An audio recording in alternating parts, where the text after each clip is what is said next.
ஒரு மனுஷனுக்கு உன்னதமான அமைப்பை பெறப்போதுறானா அது இந்த மகர ராசிக்காரங்களுக்கு இந்த காலத்தில் ஏற்படும் நிகழ்வான அமைப்புகள். நம்மளுக்கு தூரத்து ரிலேட்டிவ்லாம் நம்மளுக்கு சேர போகிறாங்க, உறவுகள் சேரப்போகுது. நாம் இல்லைன்னா நம்ம அந்த இடத்துக்கு நாம் செல்லக்கூடிய காலமாகவும் இந்த கொஞ்ச நாளைக்கு நிம்மதி என்று சொல்லக்கூடிய அமைப்பை நாம் பெறப்போகிறோம். ஐயா பணமாகட்டும், புகழாகட்டும், வேலையாகட்டும் ஐயா கிடைக்கும். ஐயா நல்ல நட்பு வட்டாரங்கள் இனிமேல் தேடி கிடைக்க போகுது. இந்த காலமெல்லாம் உகந்த காலமாகவும் தொழில் சார்ந்த விஷயத்தில் இருந்து வந்த வேலை ஆட்கள் கிடைக்கலன்னா இனிமேல் வேலையாட்கள் கிடைக்க போகிறாங்க. நல்ல முன்னேற்றம் காண போகிறோம். புதிய முயற்சிகளில் ஈடுபட போகிறோம். நமக்கு வீட்டுக்கு தேவையான அளவுக்கு செல்வங்களோ வேறு எதனா சேர்க்கணுமோ, நமக்கு குழந்தைங்களுக்கு சேர படிப்பு விஷயத்தில் நம்ம எதனா பார்க்கணும், இதெல்லாம் இனிமேல் கிடைக்கும். உச்சம் பெறக்கூடிய புதன் பகவான் கன்னி ராசியில் புதன் பெறுவான், உச்சம் பெறுவார். அதே நேரத்தில் சுக்கிர பகவான் தனது துலா ராசியில் ஆட்சி பெற போகிறார். என்னைக்குன்னா 19/9/2024 முதல் 14/10/2024 வரைக்கும். இதில் எவ்வாறு ஒவ்வொரு ராசிக்கும் பலாபலனை வழங்க போகிறார் பார்ப்போம் வாருங்கள். துன்பமும் இன்பமும் எவ்வாறு வருதுன்னா மனுஷனுக்கு நாம் ஏற்றம் தரக்கூடிய இடத்துல கிரகங்கள் அமர்வதால் தான். நல்ல இடத்துல கிரகங்கள் அமர்ந்திருந்து நல்ல விதமான நம்ம பணிகளை செய்யும் பொழுதெல்லாம் அது நல்ல விதமான அமைப்பை பெறுகிறோம். பாவ கிரகங்கள் என்று சொல்லக்கூடிய சனி பகவானாலையும் மற்ற கிரகங்கள் கொடுக்கக்கூடிய கிரகங்கள் நிழல் கிரகங்கள் என்று சொல்லக்கூடிய ராகு பகவானாலையும் கேது பகவானாலையும் சின்ன சின்ன உபாதைகளும் தொந்தரவுகளும் நாம் 7.5 சனியை கடந்துட்டோன்னே சொல்லலாம். ஒரே வார்த்தை சொல்லப்போனால் மற்ற கிரகங்கள் கொடுக்கின்ற வலுவான பலாபலங்கள், அதாவது உச்சம் பெறக்கூடிய நேரத்திலையும் ஆட்சி பெறக்கூடிய நேரத்திலையும் நம்முடைய தனித்தன்மையும் தனியாக இருந்து வந்து செயல்படக்கூடிய அமைப்பை பெறுவது. 9ஆம் அதிபதி அவரே தான், நம்மளுக்கு 6ஆம் அதிபதி என்று சொல்லக்கூடிய புதன் பகவான் அந்த இடத்துல உச்சம் பெறுவதும் கன்னிராசியில் உச்சம் பெற்று நிலைமை, அதாவது 9லிருந்து நேரடி பார்வையாக 3ஆம் இடம். இது வரைக்கும் கம்யூனிகேஷன் கிடைக்கல, நம்மளுக்கு பாக்கியம் எதுவும் கிடைக்கல, ப்ரொமோஷனுக்காக காத்துட்ருக்கிறவங்களுக்கு, வேலை வாய்ப்புக்காக காத்துட்ருக்கவங்களாகட்டும், வேலை ஒரு மனுஷனுக்கு கிடைச்சிடனா அவனுக்கு வாழ்வாதாரம் உயர்ந்து விடும். அந்த வேலை கிடைக்கக்கூடிய பாக்கியம் பெறக்கூடிய காலமாகவும், வேலையில் நம்மளுக்கு ஒரு ப்ரொமோஷன் கிடைக்காதுன்னா கண்டிப்பாக கிடைக்க போகுது. நம்மளுக்குன்னு ஒரு தனித்தன்மை காட்ட போகிறோமா இந்த காலத்தில் காட்டுறப்போம். 19/9/2024 முதல் 14/10/2024 வரைக்கும் நம்மளுக்கு பகவான் அங்கே தான் இருக்க போகிறார், உச்சம் பெற்றே இருக்க போகிறாரு. நம்ம வாழ்வில் ஏற்படக்கூடிய மாற்றம் என்று சொல்லக்கூடிய டேர்னிங் பாயிண்ட், திருப்பம் முனை என்று சொல்லலாம். ஒரு மனுஷனுக்கு உன்னதமான அமைப்பை பெறப்போதுறானா அது இந்த மகர ராசிக்காரங்களுக்கு இந்த காலத்தில் ஏற்படும் நிகழ்வான அமைப்புகள். நம்மளுக்கு தூரத்து ரிலேட்டிவ்லாம் நம்மளுக்கு சேர போகிறாங்க, உறவுகள் சேரப்போகுது. நாம் இல்லைன்னா நம்ம அந்த இடத்துக்கு நாம் செல்லக்கூடிய காலமாகவும் இந்த கொஞ்ச நாளைக்கு நிம்மதி என்று சொல்லக்கூடிய அமைப்பை நாம் பெறப்போகிறோம். ஐயா பணமாகட்டும், புகழாகட்டும், வேலையாகட்டும் இனிமேல் கிடைக்க போகுது மகர ராசிக்கு என்பது நான் எத்தனையோ முறை சொல்லிட்டு இருக்கேன். எல்லாருமே டவுன் சைடு சொல்லிட்டு இருக்காங்க. இந்த நிலைமையெல்லாம் அவங்க தாண்டிட்டாங்க. ஒவ்வொரு படியாக இனிமேல் உயர்ந்து வரக்கூடிய காலம்தான். இந்த புதன் பகவானால் ஏற்படக்கூடிய வாய்ப்புகள் இனிமேல் உன்னதமாக இருக்க போகுது. தந்தை உறவுகளில் மட்டும் சற்று விரிசலோ, அந்த உடல் நலத்தில் சற்று அக்கறை எடுத்துக்கொள்ளுங்கள். இந்த காலத்தில் தந்தையார் உடல் நலத்தில் சற்று அக்கறை எடுத்துக்கக்கூடிய காலமாகும். தந்தை வழி சொத்துக்கள் ஏதேனும் இருந்தால் அதெல்லாம் பிரித்து நம்மளுக்கு கண்டிப்பாக வந்து சேரும். அந்த உறவுகளால் ஏற்படக்கூடிய அமைப்பு, அவங்களால நம்மளுக்கு இது வரைக்கும் சரியான முறையில் நல்லவே இல்லைன்னு அப்படின்னு நினைக்கிறவங்களுக்கெல்லாம் இனிமேல் அந்த தந்தை உறவால் நம்மளுக்கு நல்ல அமைப்பு பெறப்போகுது. அவங்களால சற்று முன்னேற்றம் தரக்கூடிய வாய்ப்பினை நீங்கள் பெறப்போறீங்க. அந்த சொத்துக்களாகட்டும், அந்த தேவைகளாகட்டும், ஐயா அவங்க கொடுக்கக்கூடிய கம்யூனிகேஷன் கூட சொல்கிறேன். ஒரு மனுஷனுக்கு தேவை கம்யூனிகேஷன் தான் தேவை. அந்த சொல்லாக்கம் எனக்கு சொல்லலையேன்னு சொல்கிறாங்க பாருங்கள், எல்லாம் நடந்துட்ட பிறகு சொல்கிறீங்களே அந்த வார்த்தை வருது பாரு, அதுதான் தேவை. அதுக்கு முன்னே தெரிஞ்சால் நான் வந்து பார்த்துருப்பேனே அவர் ஐயாவே அப்படின்னு சொல்லுவாங்க பாருங்கள். அந்த காலமெல்லாம் இப்போ நம்மளுக்கு காட்ட போது, நம்மளுக்கு தீவினைகள் அழகழக்கக்கூடிய காலம் என்று கூட சொல்லுவேன் நான் ஒரே வார்த்தை. இது ஒரு உன்னதமான காலம் தான். தொழில், முக்கியமாக தொழில் பார்க்கணும். அதை சார்ந்து நாம் ஒரு முதலீடு எடுத்து புதிய முயற்சிகளில் தொழில் செய்யக்கூடிய பாக்கியம் பெற போகிறோம்.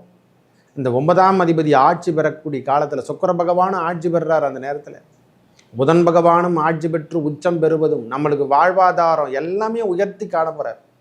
அந்த பூர்வ புண்ணியம் பாக்கியஸ்தானம் ஒன்று உயர்ந்து விட்டாலே போதுமானது, நம்ம வாழ்வாதாரத்தை உயர்த்தி காமிச்சிடும்.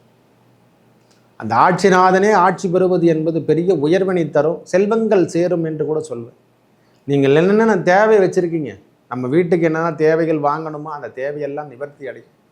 பூர்வ புண்ணிய பாக்கிய ஸ்தானத்தில் எப்போ வலுக்குதோ நம்ம பூக்கிய ஸ்தானத்தில் இருக்கக்கூடிய சொத்துக்கள் ஆகட்டும், அந்த சொந்த வீடுகளில் ஏற்பட்டு வந்த சொத்து பிரச்சனைகள் ஆகட்டும், அதெல்லாம் உங்களுக்கு ஏற்புடையதாக மாறிவிடும்.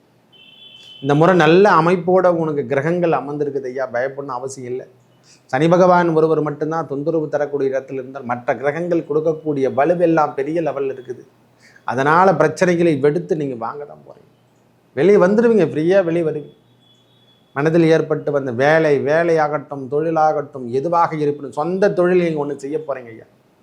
அரசாங்க தரப்பு உத்தியோகத்துக்கு காத்துட்ருக்கிறவங்க யாராக இருப்பினும் இந்த முறை முயற்சி செய்யுங்கள், நம்மளுக்கு வாய்ப்பினை தருவார்கள்.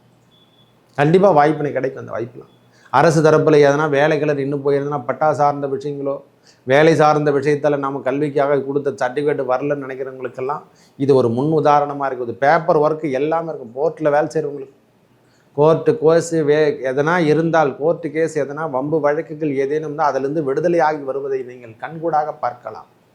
தீவினைகள் இந்த கிரகங்களால் 2 கிரகங்களால் பெரிய பெரிய மாற்றங்களை, இந்த மாற்றமே 26 நாட்களில் எல்லாத்தையும் கொடுக்க போகுது. அரச உத்தியோகமும் எல்லாமே காத்துட்டுருக்கிறவங்களுக்கு இது ஒரு பெரிய மாற்றம் தரக்கூடிய காலம், முன்னேற்றம் தரக்கூடிய அமைப்பு என்று கூட சொல்லுவேன். நல்ல முயற்சியோடு நீங்கள் தகுந்த வலிமையோடு காண போகிறீங்க. நம்மளுக்கான அமைப்பு எதிராக இது வரைக்கும் கிடைக்கலாம், இளைய சகோதரன் நம்மளுக்கு சப்போர்ட் பண்ணல இது வரைக்கும் அப்படின்னு நினைக்கிறவங்களுக்கெல்லாம் இனிமேல் இளைய சகோதரனோட நம்மளுக்கு சப்போர்ட் பண்ணுவான். அவங்களால் ஏற்பட்டு வந்த கருத்து வேறு சகோதரி ஆகட்டும், சகோதரன் யாரானா இருக்கட்டும், ரத்தம் சார்ந்த உறவுகள் இனிமேல் நம்மளுக்கு கை கொடுக்கும். நம்மளுக்கான அமைப்போ வேலையோ எல்லாமே கூடுதல் அமைப்பை பெறப்போகிறது. வாழ்வாதாரம் உயரப்போகுதுங்க. ஒரே வார்த்தை சொல்லப்போனால் முதலீடு இல்லைன்னு நினைக்கிறவங்களுக்கெல்லாம் இனிமேல் முதல் போட்டு நாமளே வங்கி சார்ந்த விஷயத்தில் இது வரைக்கும் தொடங்காமல் இருந்தால், வங்கியில் நாம் லோன் கேட்டிருந்தால் அதெல்லாம் இனிமேல் கிடைக்கும். ஒரு புதிய முயற்சியில் லோன் கொடுத்து நம்ம ஒரு கம்பெனி உருவாக்கலாம். அந்த தன்னம்பிக்கைலாம் எப்படி வரும்னா புதனால் தான் வரும். அவன் தான் கம்யூனிகேஷனே. ஒரு மனுஷனுக்கு திறக்கக்கூடியது எதிரான புதன் தான். புதன் நல்ல நிலைமையில் மட்டும் இருந்துட்டாங்கன்னா அவங்களுடைய எண்ணமும் செயலும் வேறு மாதிரி இருக்கும். எல்லா துறையிலையுமே வின் பண்ணுவாங்க. அவங்கள வின் பண்ணாத தொடாத இடமே கிடையாது. அவங்க எல்லா இடத்துலையும் தொட்டு பார்த்துட்டு வந்துடுவாங்க. தொட்டு நான் வெற்றியே பெறுவாங்க. சகலகலா வல்லவன் என்று சொல்கிறோம் இல்லை, அது மகர ராசிக்கே குறிக்கும். சகலமும் தெரியும் அந்த காலம் என்று சொன்னாலே. ஏன்னா காலபுருஷத்துக்கு 10ஆம் இடம். அந்த 10ஆம் இடத்து அதிபதி அந்த இடத்துக்கு 9ஆம் இடத்துல உச்சம் பெறக்கூடிய காலம்னா அவங்களுக்கு சகலகலா வல்லவனாக திகழ போகிறாங்க. மகர ராசி இனிமேல் ஏற்றம் தரக்கூடிய இடத்துக்கு நாம் செல்லக்கூடிய காலமாகவும், உயர்வினை தரக்கூடிய இடத்துக்கு இறைவனே நம்மளுக்கு எடுத்து செல்ல போகிறான். இறைவன் தான் கொடுக்கணும், வேற யாரும் கொடுக்க முடியாது. இனிமேல் மக்கள் செல்வம் நம்மளுக்கு பிறக்க போகுது ஐயா, கிடைக்கும் ஐயா. நல்ல நட்பு வட்டாரங்கள் இனிமேல் தேடி கிடைக்க போகுது. இந்த காலமெல்லாம் உகந்த காலமாகவும், தொழில் சார்ந்த விஷயத்தில் இருந்து வந்த வேலை ஆட்கள் கிடைக்கலன்னா இனிமேல் வேலையாட்கள் கிடைக்க போகிறாங்க. நல்ல முன்னேற்றம் காண போகிறோம். புதிய முயற்சிகளில் ஈடுபட போகிறோம். நமக்கு வீட்டுக்கு தேவையான அளவுக்கு செல்வங்களோ வேறு எதனா சேர்க்கணுமோ, நமக்கு குழந்தைங்களுக்கு சேர படிப்பு விஷயத்தில் நம்ம எதனா பார்க்கணும், இதெல்லாம் இனிமேல் கிடைக்கும். நல்ல முன்னேற்றத்தை காணலாம். நாம் வணங்க வேண்டிய தெய்வம் அந்த திருவண்ணாமலை கிரிவலம் சென்று வர அந்த அண்ணாமலையும் உண்ணாமலை அம்மையாரை நீங்கள் வணங்கி வர உங்கள் வாழ்வாதாரம் உயரும். மகர ராசிக்கு உகந்த இடம் எதிரான திருவண்ணாமலை தான். உண்ணாமலையரை வழிபடுங்க. மகர ராசிக்காரங்க அனைவரும் அந்த உண்ணாமலை அம்மாவை நினச்சிக்கங்க. உங்களுக்கு எப்பெல்லாம் உங்களுக்கு டைம் கிடைக்குதோ அந்த கிரிவலத்தை போயிட்டு வாங்க. இந்த முறை நம்மளுக்கு சொல்லக்கூடிய சேர்த்தே நம்ம ராசி பலன் சொல்லும் போதே பரிகாரத்தையும் சேர்த்தே சொல்லிடுறோம். ஏன்னா நாம் திருப்பி மண்டையை போட்டு பிச்சுக்க தேவையில்லை. எண்ணமும் செயலும் இனிமேல் மாறிவிடும் என்றதுக்கு இது உகந்த காலம். எந்த நாளும் போலாம் சாமி கிரிவலம். அதுக்குன்னு தகுந்த நாளெல்லாம் எதுவும் ஒன்றும் கிடையாது. இறைவனை வழிபட ஏது நாள் எழுது, கிழமை ஏது, நேரம் ஏது, எண்ணிய எண்ணமெல்லாம் ஈடேற வேண்டும்னா அந்த அருணகிரி நாதனை காப்பாற்றின இடம் என்று சொல்லக்கூடிய முருகப்பெருமான் காப்பாற்றின இடம் தான் அந்த அண்ணாமலையார் இடம். மேலிருந்து குதிச்சிட்டார் அவர். இந்த வாழ்வாதாரமே எனக்கு வேணாம், என் வாழ்க்கை தரத்தை வேணாம், என் உடம்பில் ஏற்பட்ட பிணிகள் வேணாம், நான் கொடுத்துட்றேன், எனக்கு இறப்பை நோக்கி போயிடுறேன், என்னைக்கும் கொடுத்துட்றா முக்தின்னு சொல்லிட்டார். அந்த இடத்துலையும் காப்பாற்றி முருகப்பெருமான் அருள் செய்த இடம்தான் அந்த திருவண்ணாமலை. என்ன சொன்னாலும் முருகனை தான் குறிக்கும். இந்த முருகர் வேலில் செவ்வ நேரில் 2 பேருமே ஒன்று தான். கலியுக தெய்வம் அவர் தான். அண்ணாமலையாரை வணங்கி வர உங்கள் வாழ்வாதாரம் உயரும்.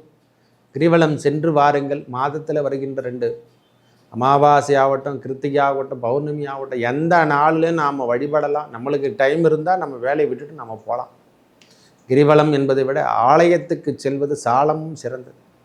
உங்கள் வாழ்வாதாரம் உயர வேண்டுமா? அண்ணாமலையாரை கிரிவலம் சென்று வர உங்கள் வாழ்வாதாரம் மேலும் மேலும் உயர்ந்து காணப்படும். நல்லதே நடக்கும். நன்றி, வணக்கம்.